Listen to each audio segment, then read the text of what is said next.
Ndugu zangu, niwaombe muungane nami kumshukuru Mwenyezi Mungu mwingi wa rehema kwa kuturuzuku uhai na siha njema na kutuwezesha kukutana pamoja leo hapa katika kilele cha maonesho ya sherehe za wakulima, wafugaji na wavuvi maarufu kama Nane Nane kwa mwaka huu wa 2026 katika viwanja hivi vya John Samuel Malecela hapa mkoani Dodoma. Faraja yangu ni jina la viwanja hivi. John Samuel Malecela, mzee wetu ambaye amelitumikia taifa hili kwa siku nyingi katika nyadhifa mbalimbali, tumeamua kutoa jina hilo kwa viwanja hivi.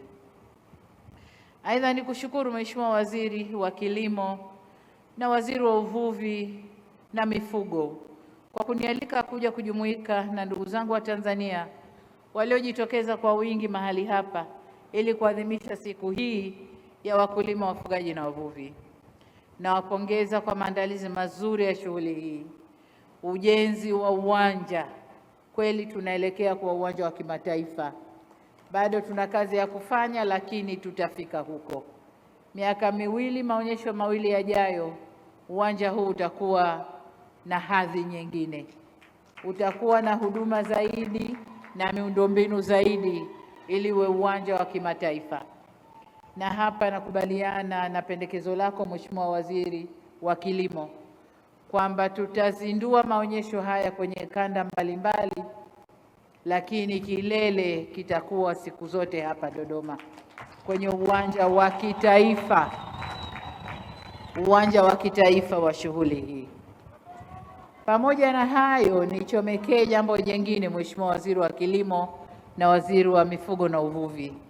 Mwaka huu mmeongeza kanda ya maonesho kule nadhani nyanda za juu kusini, nyanda ya kwa kanda ya ziwa, kwa sababu ni eneo kubwa, mmeongeza maonyesho. Lakini kanda ya magharibi nayo ni kubwa, kusini mpaka nyanda za juu kusini nayo ni kubwa. Kwa hiyo kwa mwakani niwaombe nayo ikateni mara mbili, sababu kanda ile inatoka Ruvuma mpaka Rukwa na Katavi. Hiyo ni mikoa mingi sana. Ikateni na yenyewe ziwe kanda mbili tofauti. Niwapongeze kwa maandalizi mazuri haya. Kama ilivyosema, uwanja unaendelea kujengwa vizuri na kuweka mazingira zaidi mazuri kwa ajili ya maonesho haya. Wananchi wamekuweko hapa kwa wiki nzima wakijifunza mbinu zenye tija na utaalamu mpya katika kuzalisha, kuhifadhi na kuongeza thamani ya mazao ya kilimo, mifugo na uvuvi, pamoja na kujua masoko au kutambua masoko ya bidhaa hizo. Kipekee nawapongeza wadhamini na washiriki wote wa maonyesho haya ya mwaka huu. Na kila ninapofika mahali hapa huwa pamoja na mambo mengine nafanya tathmini yangu mwenyewe binafsi kwa maonyesho ya mwaka husika na mwaka uliopita. Nataka niseme kwamba mwaka huu mambo ni moto moto. Maonyesho yamefana sana, mpangilio ni mzuri sana, na hongereni mno. Na ni matumaini yangu kwamba mwakani na miaka inayofuata yatakuwa mazuri zaidi.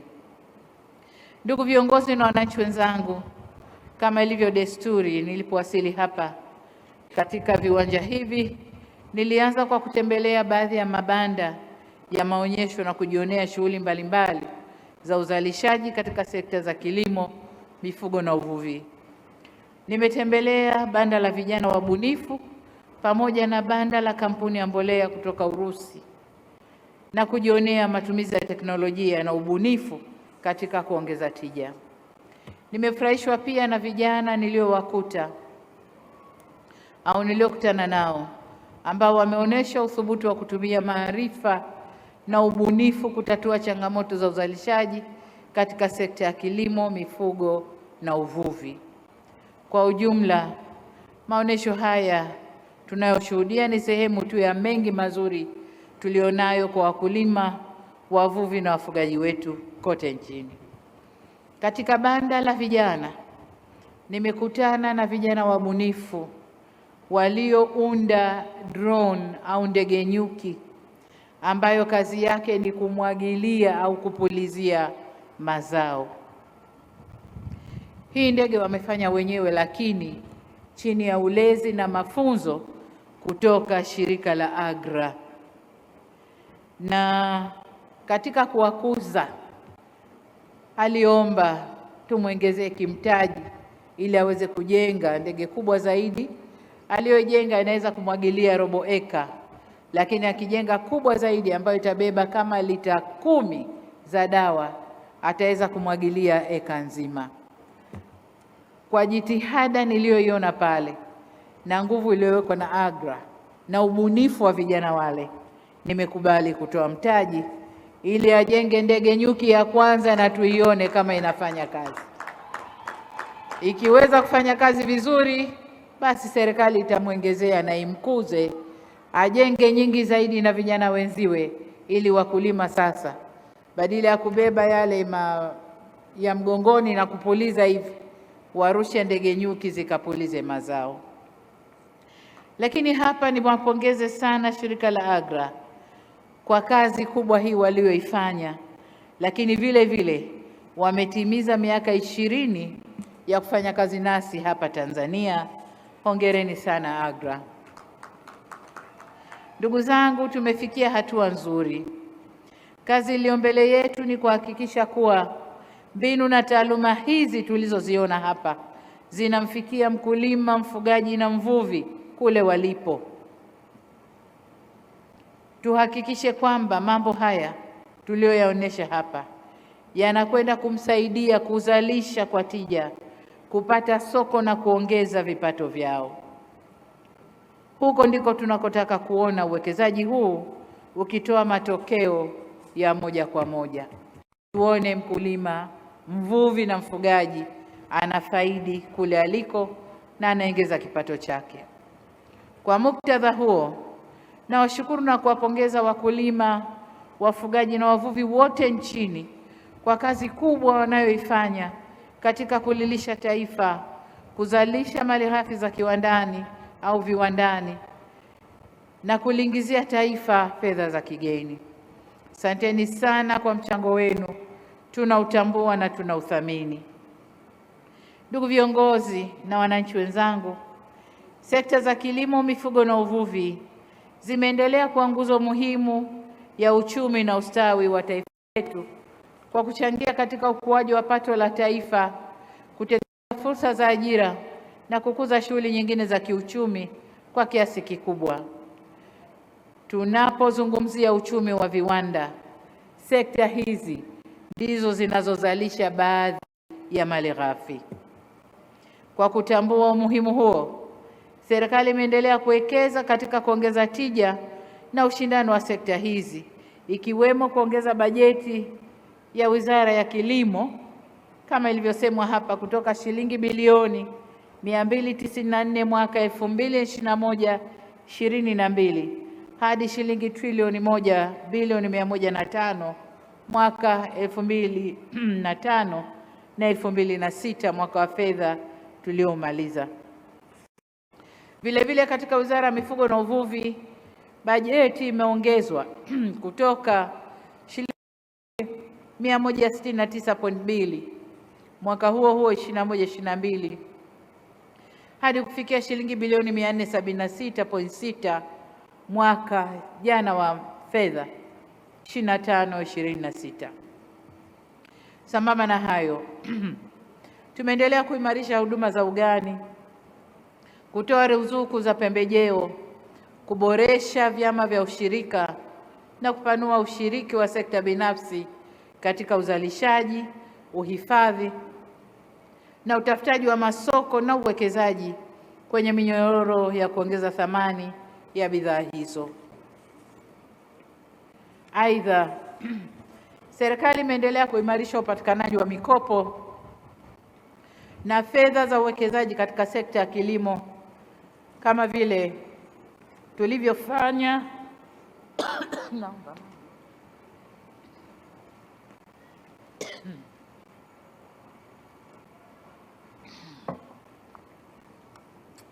kama vile tulivyofanya kwa Benki ya Kilimo ya Tanzania.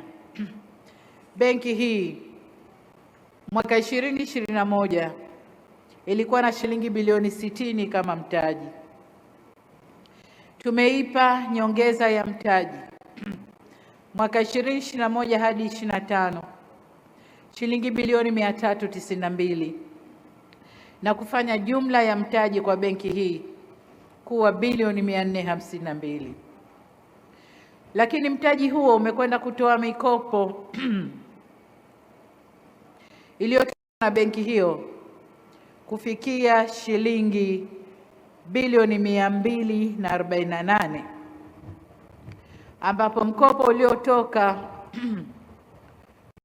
uliotolewa katika kipindi cha awamu ya 6 ni shilingi, yani mkopo uliotoka hadi kufikia 2021 kutoka mwaka 2015 hadi 2021 ni bilioni 248, lakini ndani ya kipindi cha awamu ya 6 tumeshatoa mkopo wa shilingi trilioni 1 bilioni 300, sawa na 84% ya mkopo wote uliotolewa na benki hii. Jumla ya mkopo uliotolewa na benki hii ni shilingi trilioni 1 bilioni 500. Jitihada hizi si za kwetu peke yetu, lakini tumeshirikisha pia wadau wa maendeleo, nao ni JICA na French Development Agency au AFD, ambao nao wametoa shilingi bilioni 661 ndani ya benki hii. Hapa nataka kupongeze sana benki hii kwa kazi nzuri ambayo wameendelea kufanya, lakini pia kutambulika na taasisi za kimataifa kuwa benki bora katika sekta hii ya kilimo. Hatua hizi zimeendelea kuleta matokeo katika maeneo mbalimbali ya uzalishaji, ikiwemo kuongezeka kwa matumizi ya mbolea na mbegu, kwa sababu wakulima wana mtaji, wana fedha ya kutumia. Wameongeza matumizi ya mbolea na mbegu, na vile vile kwa kuwa mbolea hii inatoka kwa ruzuku, nalipa nusu bei ya mbolea. Wameongeza matumizi ya mbolea na mbegu bora, lakini pia imeongeza tija kwenye uzalishaji wa mazao ya chakula, mifugo na uvuvi. Na kama mlivyoona leo, jitihada nyingine tumeshakabidhi bilioni 300 katika benki zile 7 ambazo nazo fedha hizi zinakwenda kumfaidisha mkulima, mvuvi na mfugaji, kuongeza tija na kuongeza uzalishaji na mauzo ya nje na ndani ya nchi. Wahenga walisema ukiona vinaelea ujue vimeundwa. Hatua zilizofikia ni matokeo ya juhudi za pamoja za serikali, wakulima, wafugaji, wavuvi, watafiti, wafanyabiashara, sekta binafsi na wabia wa maendeleo. Juhudi zote hizo ndiyo mafanikio yao haya tunayoyazungumza leo, na hapa nawashukuru na kuwapongeza wote kwa michango yenu katika pato la taifa. Ndugu viongozi na wananchi, jitihada zilizofanyika zimetambuliwa pia na wenzetu wa kimataifa. Taarifa ya mfumo wa kimataifa wa taarifa na tahadhari ya mapema kuhusu chakula na kilimo iliyotolewa na Shirika la Chakula na Kilimo la Umoja wa Mataifa FAO mwaka 2025 ilikadiria uzalishaji wa nafaka ndani ya Tanzania kwa mwaka 2024 kufikia rekodi ya tani milioni 13.9, karibu milioni 14, kutoka takriban tani milioni 11.4 kwa mwaka 2023 na kwa mwaka 2023. Hili ni sawa la 22% ya ongezeko ndani ya mwaka mmoja. Hiyo ni kazi kubwa sana na lazima tujipongeze. Tathmini hii pia inathibitisha kuwa fursa zinazotokana na msimu mzuri wa uzalishaji zinapofungamanishwa na sera bora, upatikanaji wa pembejeo, huduma bora za ugani na jitihada za wananchi, taifa linaweza kupata mavuno makubwa na kwa uhakika zaidi. Vile vile, ripoti ya 5 ya mapitio ya mpango kabambe wa maendeleo ya kilimo Afrika ya mwaka 2025 iliwasilishwa katika mkutano wa Umoja wa Afrika mwezi Februari mwaka huu, imeitambua Tanzania kwa uwajibikaji, matumizi ya takwimu katika mipango pamoja na ushiriki wa vijana na wanawake katika minyororo ya thamani ya mazao ya kilimo. Mwaka 2014 Umoja wa Afrika, African Union, ulikutana kule Malabo nchini Guinea na kukubaliana kwamba ndani ya kipindi cha miaka 10 ifikapo mwaka 2025 nchi za Afrika ziwe zimetoa au zimekuza sekta ya kilimo hadi kufikia 10%. Katika tathmini iliyofanyika mwaka jana 2025, shirika linalosimamia shughuli hii limeipa Tanzania 7.01 kati ya 10%.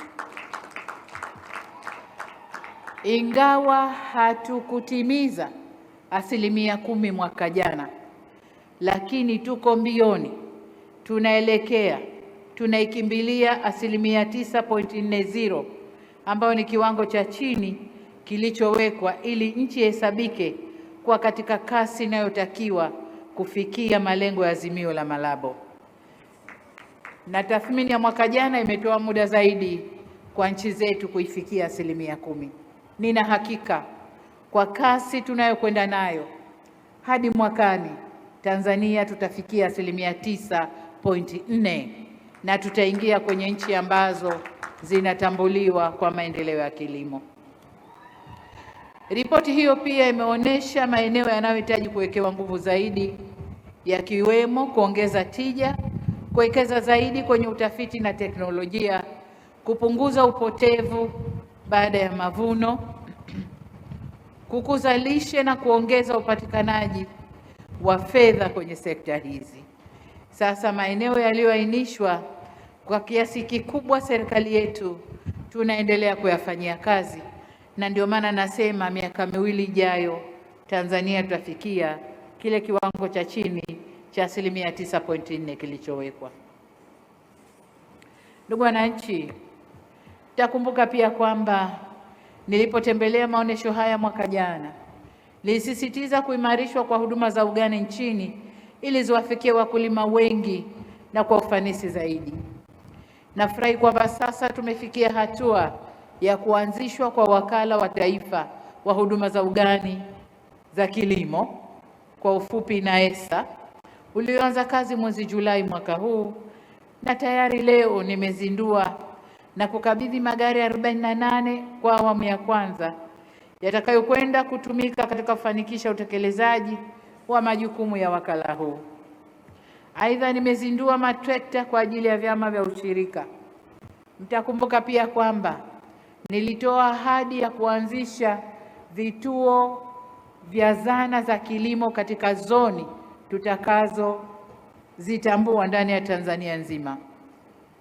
Tumekaa na kuamua kwamba kazi ile sasa itasimamiwa na vyama vya ushirika vya Tanzania katika zoni zao.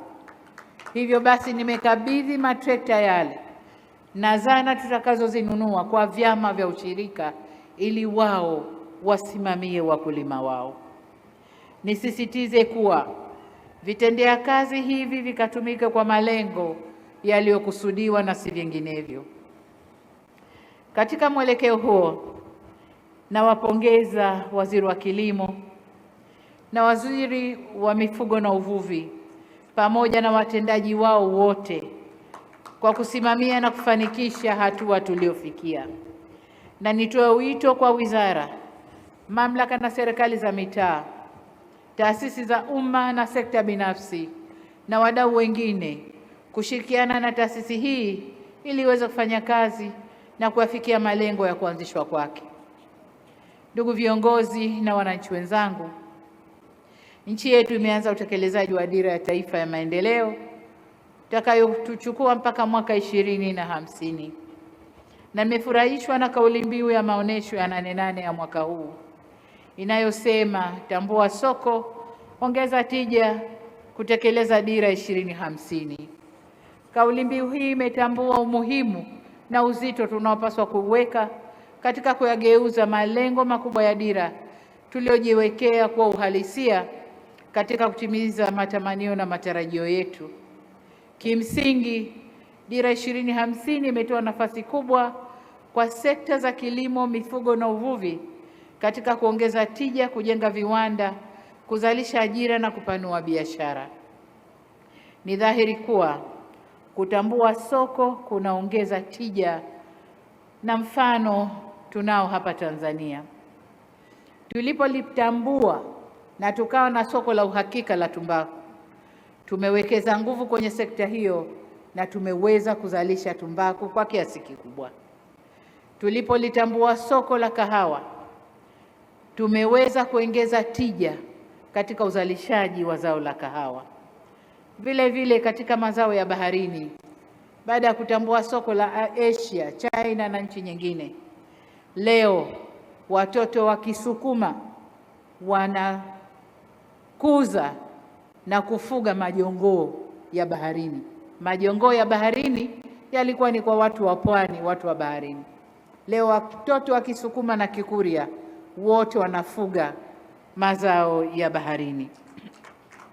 Imekuwa hivyo kwa sababu wanajua soko liko wapi la uhakika, na soko ambalo linawapatia kipato kizuri. Naomba niwahakikishie kwamba serikali itaendelea kutafuta masoko ya ndani na ya nje ya nchi kwa ajili ya mazao yetu ya kilimo, mifugo na uvuvi. Tumeifungua nchi kibiashara na uwekezaji, na tunaendelea kuvutia wawekezaji wa ndani na nje sambamba na mwelekeo wa dira yetu ya taifa unaoipa sekta binafsi nafasi kubwa ya takriban 70% katika utekelezaji wake.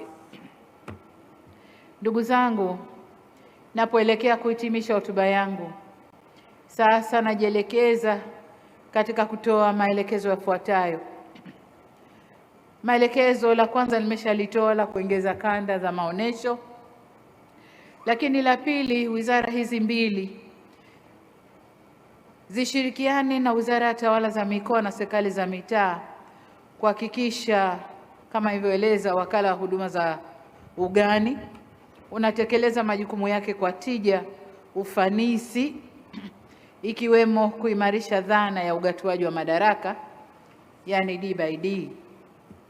Kwa maana nyingine, nataka shughuli zitakazotekelezwa na wakala huu ziwe sehemu za mifumo ya mamlaka ya serikali za mitaa katika ngazi zote, na ndipo watakapoweza kutekeleza majukumu yao.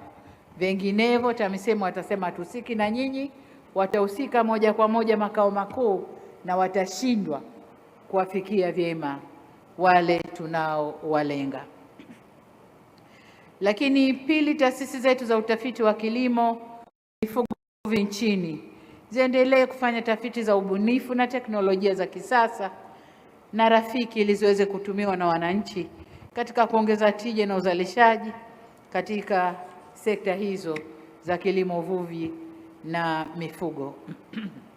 La tatu, Wizara ya Kilimo, Wizara ya Mifugo na Uvuvi na TAMISEMI pamoja na wadau wengine kuendelea kutatua migogoro ya wakulima na wafugaji. Nawapongeza kwa kuwa sasa migogoro hiyo imepungua kiasi, lakini bado tunahitaji kufanya kazi zaidi, na hatuna sababu ya makundi haya kuendelea kugombana wakati yote ni muhimu katika uzalishaji na ukuaji wa uchumi na ustawi wa wananchi wetu na taifa kwa ujumla.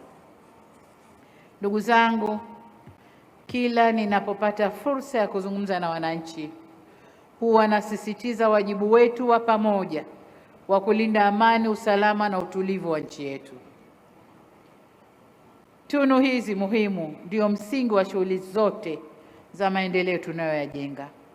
Bila msingi huo, hata mafanikio tuliyoyaona katika kilimo, mifugo na uvuvi hayawezi kuwa na maana. Kwa hivyo, niwasihi Watanzania wenzangu, tuendelee kuilinda amani ya nchi yetu na tuwe macho dhidi ya yoyote anayetaka kutugawa, kutuchochea na kututumia kuhatarisha amani na utulivu tulionao. Tusimpe nafasi mtu wa aina hiyo. Napoendelea kumalizia, kwa dhati kabisa niwapongeze pia washindi wote waliotunukiwa tuzo mbalimbali katika maonyesho haya, pamoja na washiriki wote kwa ujumla wao. Na wasihi maarifa, teknolojia na uzoefu mliopata pahali hapa visiishie kwenye maonyesho. Nendeni mkavitumie kwenye mashamba, kwenye maeneo yetu ya uvuvi baharini na maziwa, na katika mashamba yetu ya mifugo, ili vilete matokeo ya moja kwa moja kwa wananchi. Mwisho kabisa, niwashukuru sana kwa tunzo mlionipatia wizara mbili zinazosimamia maonyesho haya, kwa kutambua mchango wa serikali katika mageuzi yanayoendelea katika sekta zenu, na niseme asanteni sana. Nendeni kachapeni kazi, ili nasi tupe nguvu ya kuwapa nguvu zaidi, kuwapa fedha zaidi, kuwapa msukumo zaidi, ili tufanikiwe kwa kiasi kingine kikubwa zaidi. Tuzo hii si yangu peke yangu, ni yetu sote. Kama ambavyo nimekuwa nikisema mara kwa mara, kwa mimi ni mwongoza njia tu, lakini mafanikio tunayoyaona yanatokana na kazi kubwa ya pamoja zinazofanywa na sekta mbili hizi, lakini wakulima wenyewe, wavuvi na wafugaji wenyewe, na wadau wa maendeleo na washirika wa maendeleo. Hivyo ninyi nyote mnastahili tuzo hii kwa juhudi zenu ambazo zimewezesha sekta hizi kupiga hatua. Baada ya kusema haya, sasa nitamke rasmi kwa maonesho ya kilimo, mifugo, uvuvi na sherehe za Nane Nane kitaifa na kimataifa kwa mwaka huu 2026 yaliyofanyika katika viwanja vya Dr. John Samuel Malecela jijini Dodoma sasa yamefungwa rasmi.